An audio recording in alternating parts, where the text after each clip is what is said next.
Alors le cadre doit être respecté par tous, ça j'ai pu le dire.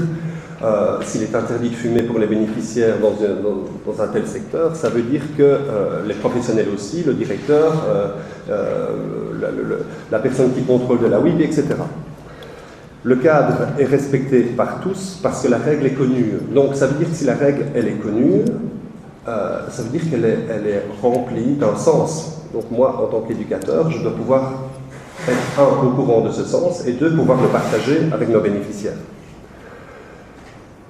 Le cadre est respecté par tous parce que la règle est écrite et affichée, j'ai dû le dire. C'est indispensable d'avoir cette règle affichée. Pourquoi? Parce qu'elle va me servir comme tiers.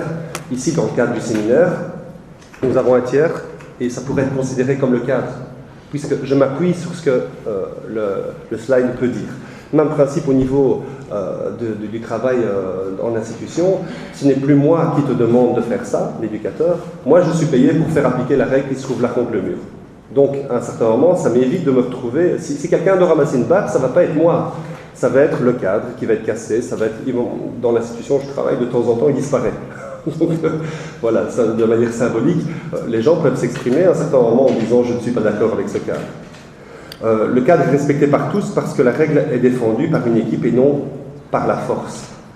Là, on a un exemple d'une institution dans laquelle on est allé, et c'est assez courant dans les institutions qui travaillent avec des adolescents d'ailleurs, ou des jeunes, parfois c'est 6-18 ans, voire jusqu'à 21 ans. Et on se rend compte qu'on voit les différentes équipes, et l'équipe qui travaille avec les 4-6 ans, ça arrive des fois, 4-6 ans, 6-8 ans, etc., n'ont pas trop de difficultés avec les comportements violents, ni les règles et les sanctions. Alors s'ils utilisent par exemple le fil dans ta chambre, je prends un exemple de sanction, s'ils utilisent le fil dans ta chambre, le petit gamin qui a 7 ans, 8 ans, il dit non, l'éducateur le prend, le monte, et puis le problème est réglé. Et alors le souci c'est que dans ces institutions-là, les équipes qui travaillent avec les 12, 14 ans, 15 ans, 16 ans commencent à avoir un petit peu des difficultés avec cette logique-là, parce que pendant des années, ils leur ont expliqué que le cadre était à respecter, et que s'il ne le respectait pas, l'éducateur allait par la force le faire respecter. Et donc ça c'était un gros problème, parce qu'à un moment, l'éducateur n'arrive plus à le faire par la force. Alors on se retrouve dans des institutions où il n'y a plus que l'un ou l'autre éducateur qui est encore en mesure de faire appliquer par la force, et tous les autres ne peuvent plus.